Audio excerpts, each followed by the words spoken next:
Bonjour, bonsoir à vous tous qui nous suivez à partir de cette plateforme. Je réponds au nom de Priska et aujourd'hui nous aurons à partager un sujet sur la mission évangélique du pasteur Muller Malonda au Bénin. Alors, comme vous pouvez le constater, je ne suis pas seule sur ces plateaux. Je serai avec le pasteur Muller Malonda. Alors, bonjour pasteur. Bonjour Maman Priska. Comment vous allez pasteur? Oui, ça va très bien, merci. Et comment a été votre séjour? Le séjour était très bien. Et le décalage, vous adaptez déjà? On s'adapte déjà, merci. Alors, pasteur, à tous ceux qui ne vous connaissent pas, est-ce que vous pouvez vous présenter? Merci, je suis le pasteur Muller Malonda, pasteur principal de l'église Calvaire Centre Chrétien. Nous sommes basés aux États-Unis, dans la ville de Louisville, dans l'État de Kentucky. Alors, pasteur, aujourd'hui, je viens devant vous avec quelques questionnaires. Et notre sujet sera votre mission évangélique au Bénin.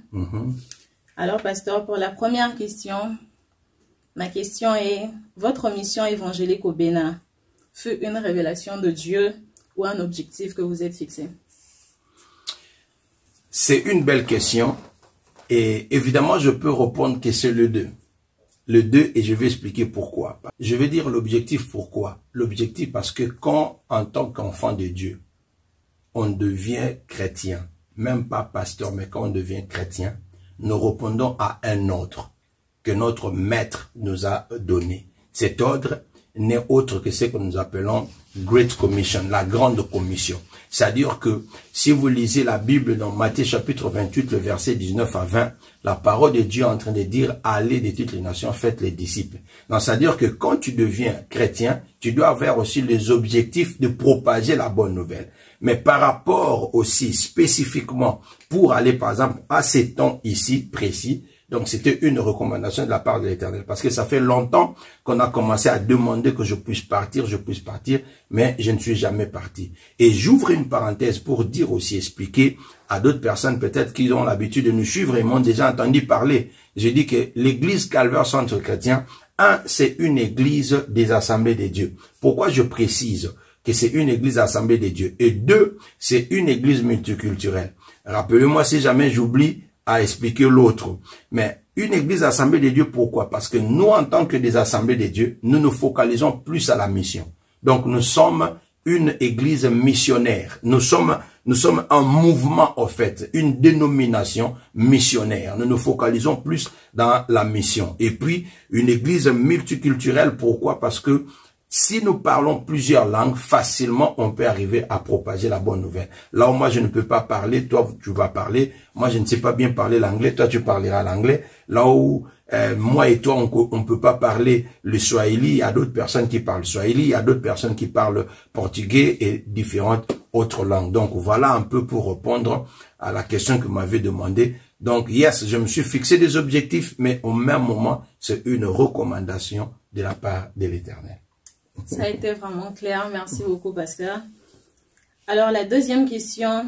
Arrivé sur les territoires béninois, quelle a été votre perception par rapport à la religion? Wow. Avant que je puisse arriver même à répondre à cela, laisse-moi reculer un peu. Vous savez, quand je devais descendre, je ne sais pas si vous allez poser cette question, alors vous pouvez me stopper, mais avant que je puisse arriver là-bas même, quand je devais partir, quand j'ai reçu l'invitation, même par rapport à ce que j'ai écouté, j'ai entendu d'autres personnes me dire que non, vous partez où? Vous partez au Bénin. Vous partez au Bénin. Alors, d'un coup, nous, quand on parle de Bénin, donc on voit c'est le voodoo. On voit c'est le fétichisme. On voit toutes ces choses mystérieuses là. Alors, donc même dans l'avion, arrivé à un certain moment, quand je vais, parce qu'il y a eu 2 transitions, important que je peux dire, donc en quittant les États-Unis, je devais transiter en Europe et puis et continuer. Alors, des États-Unis en Europe, j'ai dormi. Alors, arrivé de l'Europe pour atteindre l'Afrique, je m'étais concentré et lire la parole de Dieu et puis et prendre le temps de prier. Et soudainement, même dans l'avion, alors ce sont les pensées qui me viennent. Il dit, ah, et à un certain moment, tu te poses la question, est-ce que réellement j'ai compris que c'est Dieu qui m'a envoyé et autres, tout ça. Mais je me suis rappelé d'une seule chose. J'ai dit, mais je suis un serviteur de Dieu. On a toujours dit que celui qui est en nous, il est plus puissant que celui qui est dans le monde. Alors d'un coup, si tu laisses simplement ces mauvaises pensées venir, ça va te troubler, ça va... Alors, bref, pour dire simplement, répondre à ta question, quand nous sommes arrivés sur place, ce n'est pas ce que nous imaginons. J'étais impressionné de voir que il y a beaucoup des églises. Il y a beaucoup des églises, d'ailleurs des églises anglophones. Les Nigérians ont impacté aussi la ville ou le pays, je peux dire. Et des églises évangéliques sont là, ou comment on appelle ça, des églises de réveil. Ça se trouve là.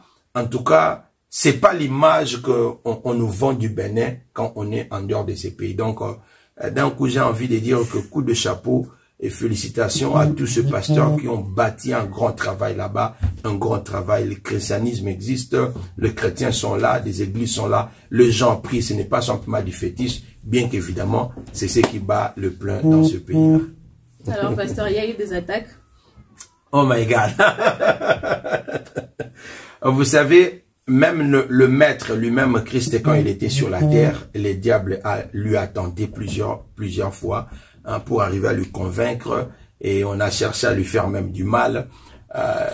Ici aux États-Unis, là où nous sommes, les États-Unis, j'ai toujours dit, les États-Unis n'est pas un paradis. Même ici sur place, il y a des attaques. Donc je ne crois pas d'un coup que partir quelque part, ce n'est pas simplement spécifiquement parce que c'est Bénin ou c'est parce que c'est du vaudou. Mais quand on est dans les services de Dieu, il faut toujours s'attendre aussi que les diables et ses démons et ses adeptes, ils chercheront toujours à vous faire du mal. Donc ici, d'un coup, je ne veux pas lui donner crédit parce que yes, il y a eu des attaques, mais il a échoué.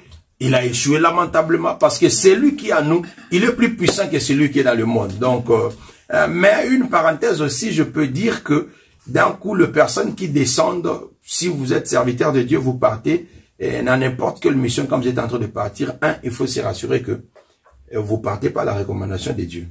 Vous partez au temps que Dieu a voulu que vous puissiez partir et puis faire ce que Dieu vous a mandaté de faire. Et quand vous partez, alors les anges de l'Éternel sont là. Il a dit, les anges de l'Éternel sont tout autour de ceux qui les craignent ou ceux qui les servent et ils les arrachent des dangers. Donc c'est ça. Mais il y avait, c'était pas aussi facile, mais on a fait le travail que Dieu nous a envoyé et par la grâce du Saint-Esprit, nous sommes là. Gloire à Dieu. L'Afrique en général, mais le Bénin en particulier, est un pays dont la population est connue pour sa pratique de la sorcellerie, du vaudou et tant d'autres. Qu'en pensez-vous? Je pense que je vais même griffonner cela. C'est vrai, le vaudou bat son plein au Bénin. Et comme vous avez dit, par rapport même à l'Afrique en général.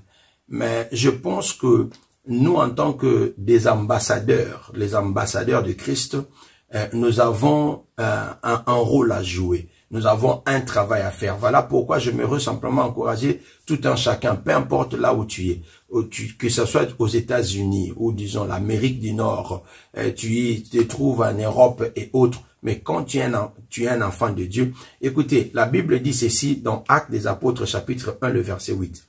Il dit, vous recevrez une puissance et vous serez mes témoins.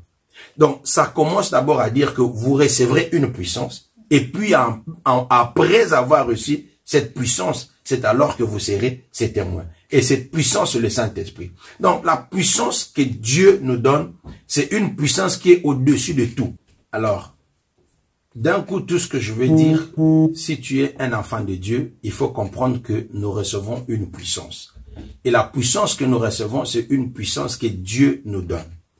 Et la Bible est en train même de rajouter, dit, celui qui est en nous, il est plus puissant que celui qui est dans le monde.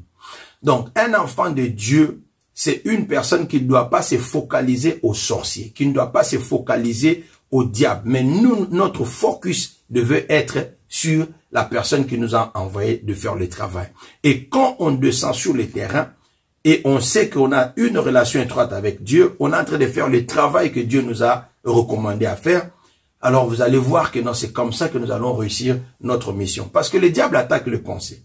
Même dans le jardin d'Éden, vous allez remarquer que pour qu'il arrive à attaquer ou à détruire le plan de Dieu dans la vie de l'homme, c'était quoi? C'était le pensée.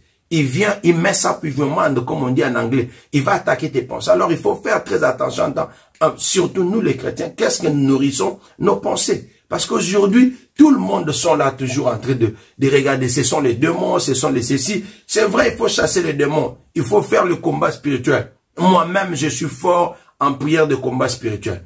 Mais d'un coup, j'ai toujours dit aux enfants de Dieu, la meilleure protection que tu peux arriver à avoir, c'est avoir une relation étroite avec l'Éternel. Parce que quand tu as la relation étroite avec l'Éternel, les diables have no business to you. Les diables n'ont pas de pouvoir sur toi et n'a rien à voir avec toi. Donc, c'est ce que je peux arriver à faire comme lecture, comme commentaire par rapport à ce que nous avons vu. Et nous sommes le preuve vivante. Donc, nous sommes partis, on a fait le travail et on est rentré. Donc, c'est ça. Merci beaucoup, pasteur. Je vous en prie. Après un grand travail fait au Bénin, pouvez-vous témoigner ou dire que votre mission a été accomplie? Bon, je ne peux pas... Ça, c'est une grande question. Parce que la mission, ce n'est pas moi. Ce n'est pas moi parce que vous allez remarquer que même au début, quand vous m'avez posé une question, vous avez dit, est-ce que c'est vous-même, vous êtes fixé des objectifs pour partir et autres, tout ça. Moi, je peux partir, je fais le travail, je rentre. Mais le résultat, c'est Dieu. Ce n'est pas une personne, ce n'est pas moi. Et c'est ça que l'erreur que nous, les chrétiens, souvent nous faisons. Voilà pourquoi aujourd'hui, nous sommes en train de voir les gens qui ont des églises de 1000 personnes et croient que non, ils ont réussi leur mission. Tu peux avoir l'église de 1000 personnes, mais dans le 1000 personnes, il y a une seule personne qui est là, qui n'est jamais convertie, qui s'éclipse parmi ces personnes, et que toi, tu n'as jamais prêté attention et tu crois que non, tu as accompli ta mission. Donc, moi, je fais ma part. Je fais ce que l'Éternel m'a recommandé à faire. C'est à lui, le maître de la moisson, de dire que voilà, de donner son appréciation. Que donc, Muller, je l'ai envoyé là-bas, il a fait ce qu'il a failli faire et il a réussi la mission. Mais pour moi, j'ai simplement obéi. Parce que même l'apôtre Paul est en train de dire, moi j'ai arrosé, moi j'ai planté, Apollo a arrosé, mais c'est Dieu qui fait croître. Donc, c'est ça. Donc, le chef de la mission, de la moisson, lui-même dira. Mais moi, je ne fais que faire ce que lui me recommande de faire. Ok, pasteur. Mais après ce travail, il n'y a pas eu des témoignages des gens qui ont eu à changer leur vie, à laisser le fétichisme et tant d'autres choses?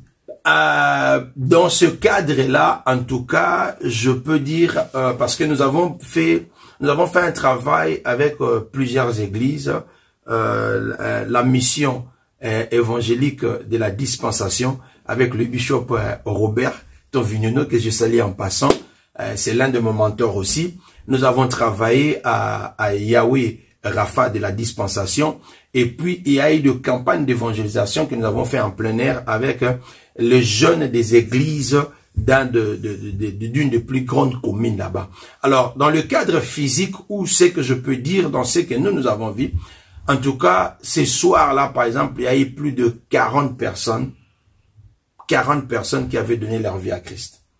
Et pour la première fois. Donc, c'était d'un coup merveilleux. Parce que je n'aime pas souvent jeter des fleurs ou parler en plus dans ce cadre-là.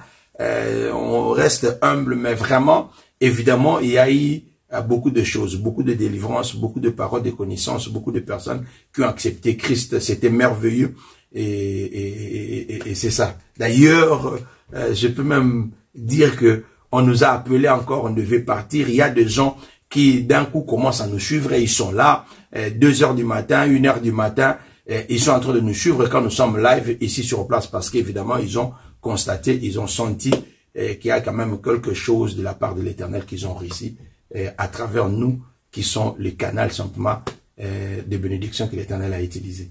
Donc c'est ça. Il y a eu plein de témoignages, et les gens continuent à en parler, que ce soit dans les enseignements, que ce soit dans les prières, de moments forts que nous avons passés ensemble. C'est ça. Gloire soit rendue à Dieu et salutations à tous les Béninois. Pasteur, comment on les dit enfin? On va dire simplement Jésus Donami. Jésus Donami à tous les Béninois. Voilà. À nous caca. À nous caca. Yes. Pasteur, j'ai encore une autre question pour vous.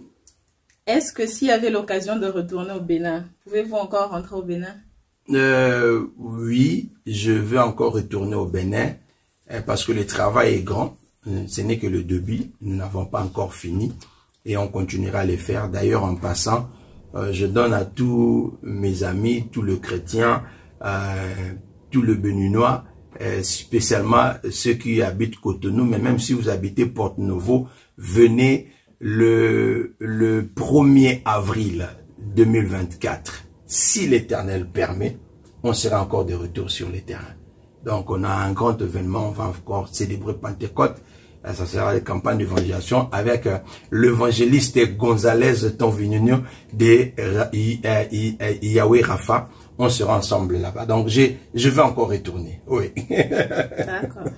Alors, pasteur, prévoyez-vous une autre destination dans le futur? Exact. Comme nous avons déjà dit, nous sommes des missionnaires et nous sommes une église missionnaire et nous sommes là où il y a le besoin, dépendant de là où l'Éternel va nous appeler, on va partir. Donc même s'il faut qu'on parte à Lodja, on va partir. Si on doit partir à Béni, et si c'est la volonté de l'Éternel, nous allons partir.